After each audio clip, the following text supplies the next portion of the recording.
Hi everyone, महा TET 2021 previous year question paper आहे 2019चा. Subject आहे पेडॉलॉजी आणि इंग्लिश मीडियमचा पेपर आहे. व्हिडिओ आवडला तर लाईक, शेअर आणि सबस्क्राईब चॅनलला नक्की करा. आणि यामध्ये मी डायरेक्टली आन्सर सांगणार आहे. जिथे गरज असेल तिथेच ते एक्सप्लेन करणार आहे. तुम्हाला असं वाटत असेल की प्रत्येक क्वेश्चन मी एक्सप्लेन करून सांगितलं पाहिजे तर तुम्ही मला नक्की कमेंट बॉक्समध्ये मेसेज करा. तुम्ही व्हिडिओ बघत असता कोणी लाईक करते, कोणी नाही करत, तर व्हिडिओ आवडला तर नक्की लाईक करा आणि प्लीज मित्रांसोबत वगैरे शेअर करा आणि चॅनलला सबस्क्राईब नक्की करा. तर सुरू करूया. The difference between perception and image in the following statement is given. Perception आणि इमेजमधलं जे डिफरन्स आहे ते दिलेलं आहे. Which of the following is incorrect. त्यामधलं कुठलं इनकरेक्ट आहे, रॉंग आहे ते आपल्याला सांगायचं आहे. तर आन्सर काय आहे बघा, मी पूर्ण ऑप्शन्स वाचून दाखवते आधी. Feels more vividness in image than perception. Image is an imitation of perception. The realization of real thing is perception. The image is revival of past experiences. Perception is not broken and the image is broken. आता vividness म्हणजे clarity होते. ठीक आहे, vividness म्हणजे काय होते, clarity होते किंवा स्पष्टपणा आपण असं पण म्हणू शकतो, स्पष्टपणा. ठीक आहे, तर याचा आन्सर काय आहे? याचा आन्सर आहे first one, that is feels more vividness in image than perception. Next, the process of creating distinct image in your mind is based on selected images is known as. The process of creating a distinct image. आपल्या मनात एखादी गोष्ट image बनवायची असेल तर कुठल्या गोष्टींवर, कुठल्या इमेजेसवर ते डिपेंड करत असेल, तर ते कुठल्या याच्यावर डिपेंड करत असेल, इमॅजिनेशनवर ते डिपेंड करत असते. कारण कुठल्याही गोष्टीला आपण इमॅजिन केलं, एकदा बघितली आणि जस्ट इमॅजिन केलं तर ती वस्तू जशी तशी आपल्या डोळ्यांसमोर येत असते. म्हणून काय म्हटलं जाते, the process of creating distinct image. एक पर्टिक्युलर इमेज आपल्यासमोर बनवण्यासाठी, आपल्या माइंडमध्ये बनवण्यासाठी कुठल्या तरी based on selected images. Based on selected images म्हणजे फॉर एक्झाम्पल की आपण असं म्हटलं आहे की एखाद्या डॉगबद्दल बोलत आहोत किंवा आपण आपल्या घरच्या डॉगबद्दल बोलत आहोत. तर डॉगबद्दल कोणी बोलत असेल तर आपल्यासमोर एक डिस्टिंक्ट इमेज येतच असते. तर ते कशामुळे येते, इमॅजिनेशनमुळे येत असते. Next, analysing a problem and making a plan to solve it. कुठल्याही प्रॉब्लेमला ॲनालाइज करणं आणि त्याला सॉल्व करण्यासाठी प्लॅन करणं. It is a thoughtful process. ते कुठलं प्रोसेस आहे, थॉटफुल प्रोसेस आहे. Which of the following statements about thought is true. थॉटबद्दल कुठलं स्टेटमेंट आहे जे करेक्ट आहे. Thoughts are symbols such as words, image, ideas, concepts etcetera. Children can think through symbols. Children can think based on daily lifestyle. Many times we think logically. आता ॲनालायझिंग problem, for example आपण असं म्हणू शकतो की आपल्या लाईफमध्ये कुठले ना कुठले प्रॉब्लेम्स असतातच. तर कुठल्या प्रॉब्लेमला ॲनालाइज करणं आणि त्याबद्दल प्लॅन करणं की कशा प्रकारे आपण त्या प्रॉब्लेमला सॉल्ट आऊट करू शकतो. ठीक आहे, making a plan to solve it is a thoughtful process. आता ते कशी प्रोसेस आहे, थॉटफुल प्रोसेस आहे. तर आपल्याला याच्यात ट्रू स्टेटमेंट कुठलं आहे ते सांगायचं आहे. जेव्हा कुठलंही प्रॉब्लेम आलं तर आपण त्याबद्दल लॉजिकली विचार करत असतो. बरोबर आहे की कुठल्या 2-3 म्हणजे खूप इझिली सॉल्व करू शकतो. खूप डिफिकल्ट प्रॉब्लेम्स असतात तर खूप वेळ लागत असतो.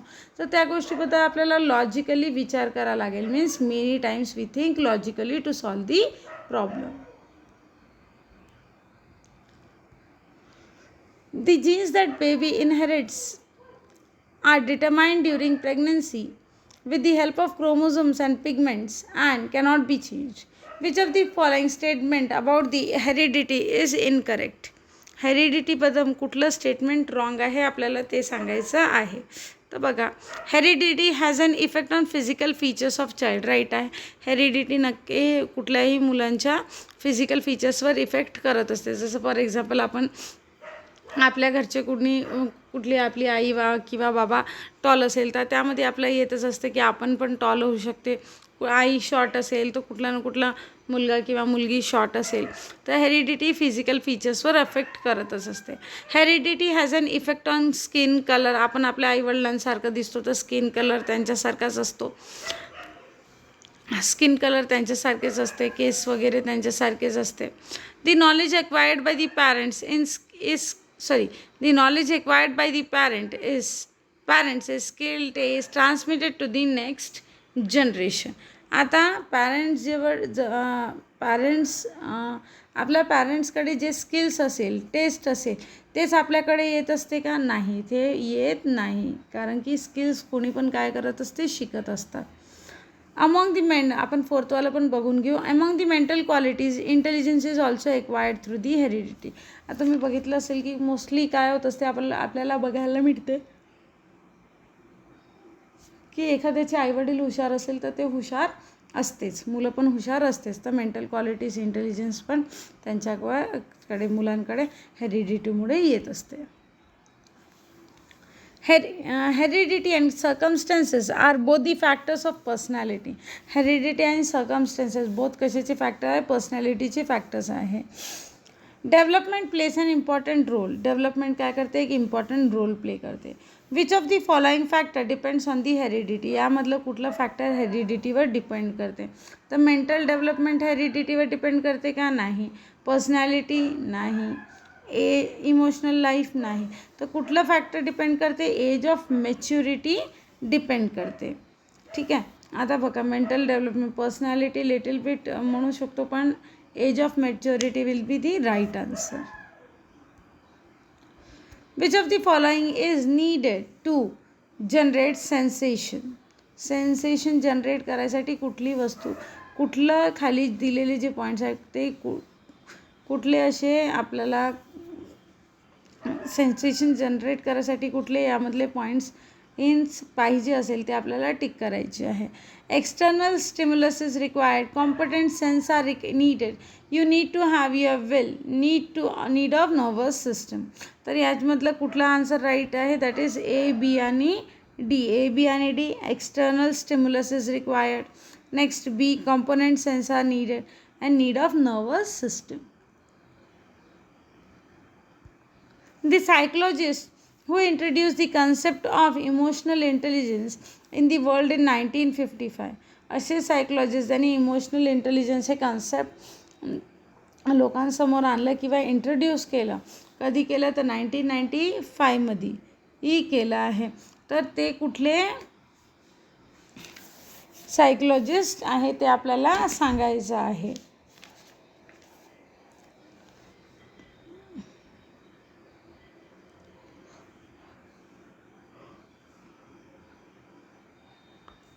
Peter Salovey, William James, Daniel Goleman आणि जॉन मेयर. तर यामधले third, that is Daniel Goleman. He had introduce the concept of emotional intelligence to the world in 1995. To say that the question paper was very difficult if you get less mark in exam is used defense system against. आपण एखाद्या question पेपरमध्ये आपल्याला कमी mark मिळाले आणि मग म्हणत असतो की काय, की पेपर खूप डिफिकल्ट होता. तर हे कुठल्या प्रकारचं डिफेन्स सिस्टम आपण आपल्या अगेन्स्ट आपण आपल्यासाठी यूज करत आहोत. तर ते कुठल्या प्रकारचं आहे? ते आहे हे पर्सनॅलिटी डिफेन्स सिस्टम. हे आपण आपल्यासाठी यूज करत आहोत.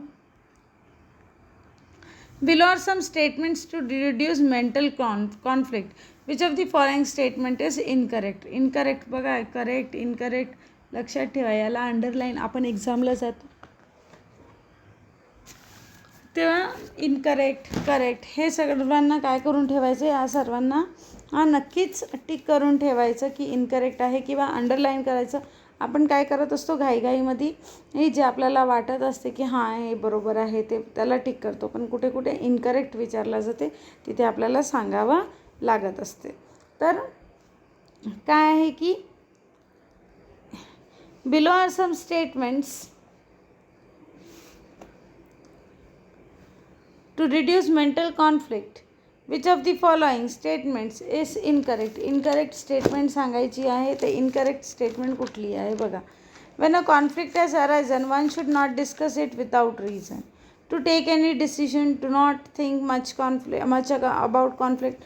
Consult more experienced person. तर बघा इनकरेक्ट कुठली आहे, रॉंग कुठली आहे. तर सगळ्यात पहिले आपल्याला कन्सल्ट करायलाच पाहिजे मोठ्या व्यक्तींसोबत किंवा मोठ्या व्यक्तींसोबत. Do not think much about the conflict. आपल्याला जास्त विचार करायला पण नाही पाहिजे. हे पण काय बरोबर आहे. To take any decision. आणि हे पण काय आहे, टू टेक एनी डिसिजन. ठीक आहे की आपण कुठलं डिसिजन घेत असतो काही झाल्यावर. फॉर एक्झाम्पल काय आपल्यासोबत वाईट झालं आहे तर त्याबद्दल आपण आपल्यासोबत मित्रांचा झगडा झालेला आहे, हे खूप त्यांनी आपल्याला मारलं आहे, तर आपण एक डिसिजन घेऊ शकतो की आपल्याला काय करायचं आहे, आपण दुसरे मित्र बघू, दुसऱ्या मित्रांसोबत राहू, पण आपण एक तिथे ठाम डिसिजन घेऊया. तर हे तिन्ही पण काय आहे, राईट आहे. When a conflict has arisen one should not discuss it without reason.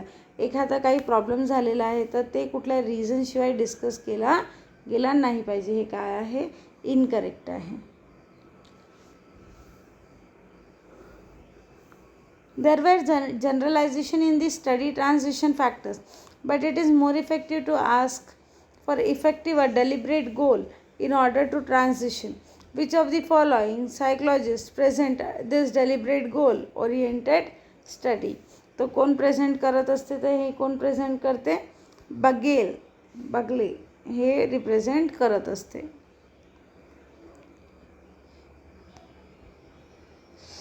तर आजसाठी एवढंच मी केलेलं आहे. व्हिडिओ आवडला तर लाईक, शेअर आणि सबस्क्राईब चॅनलला नक्की करा. आणि तुम्हाला सायकॉलॉजीचे शॉर्ट व्हिडिओज पाहिजे असेल तरी मला सांगा. CTETसाठी, TETसाठी मी इम्पॉर्टंट टॉपिक्स नक्कीच कवर करणार आहे TETचे. पण तुम्हाला असं वाटत असेल कुठेतरी की CTET ही इम्पॉर्टंट आहे, मी CTET आणि TETमध्ये काय फरक आहे, काय करायला पाहिजे नाही करायला पाहिजे, त्यावर एक व्हिडिओ नक्की बनवणार. पण तुम्हाला पाहिजे असेल तरच. तर व्हिडिओला नक्की लाईक, शेअर आणि सबस्क्राईब चॅनलला नक्की करा. थँक्यू.